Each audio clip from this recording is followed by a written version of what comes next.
You step into a crowded room, extend your hand, and hear an introduction. But by the time you let go, the name has completely vanished. It is an embarrassing moment, but psychology shows this memory gap does not indicate low intelligence. People who think deeply often prioritize reading the room, analyzing social cues, and seeking meaningful context over logging an arbitrary verbal label. You can close this gap by applying a concrete, systematic approach. We are going to build a foolproof name retention system that combines immediate mental associations with specific digital habits. To get the most out of this, go ahead and grab your smartphone. You'll need it to set up your digital reinforcement toolkit at the end of this process. Beating this social hurdle relies entirely on executing the correct mechanical sequence during those crucial first seconds of an introduction. Our brains evolved with dedicated neural machinery designed to recognize faces quickly. When you see someone with distinct features, your brain processes and stores that visual data almost automatically. Proper names bypass that efficient machinery. Cognitive psychologists explain this through the transmission deficit hypothesis. Because a name is an arbitrary label, your brain relies on a single, fragile neural pathway. To see this fragility, consider the Baker paradox. When you learn someone works as a baker, your brain lights up an entire network of existing data. You automatically picture flour, hot ovens, and fresh bread. That rich web of semantic associations makes the occupation extremely easy to recall. Now look at a familiar face. Recalling that this specific actor is Tom Hanks requires pulling one exact, non-descriptive audio file from your memory without the help of a surrounding semantic web. A proper name is a bad data format for human memory. To retain it, you must actively construct the missing context yourself. Now, step 1 is practicing intentional attention.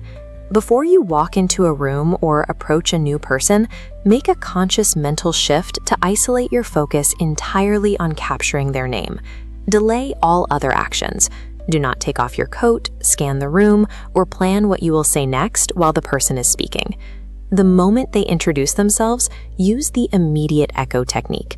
Say their name aloud back to them in your greeting. This forces your brain to engage both its auditory and verbal processing centers. Keep your eye contact locked and follow that vocal echo with 2 or 3 silent mental repetitions of the name while they begin talking.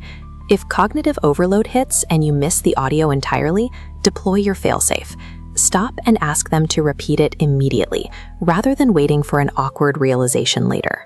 Securing the memory means treating the first 3 seconds of any introduction as an exclusive, mandatory task that cannot share brainpower with anything else.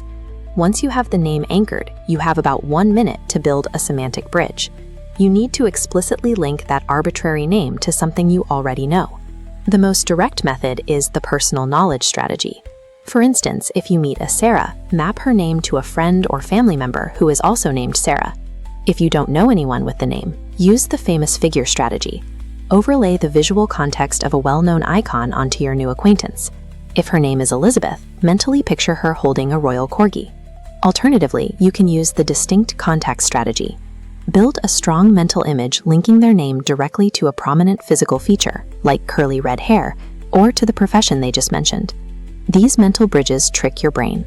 Instead of trying to hold on to an isolated piece of audio, you store the name within a web of resilient, highly memorable visual data. As the conversation wraps up, you enter the final phase. Pull out the smartphone we talked about earlier to permanently offload the mental burden. Open your Notes app and create a dedicated, searchable entry.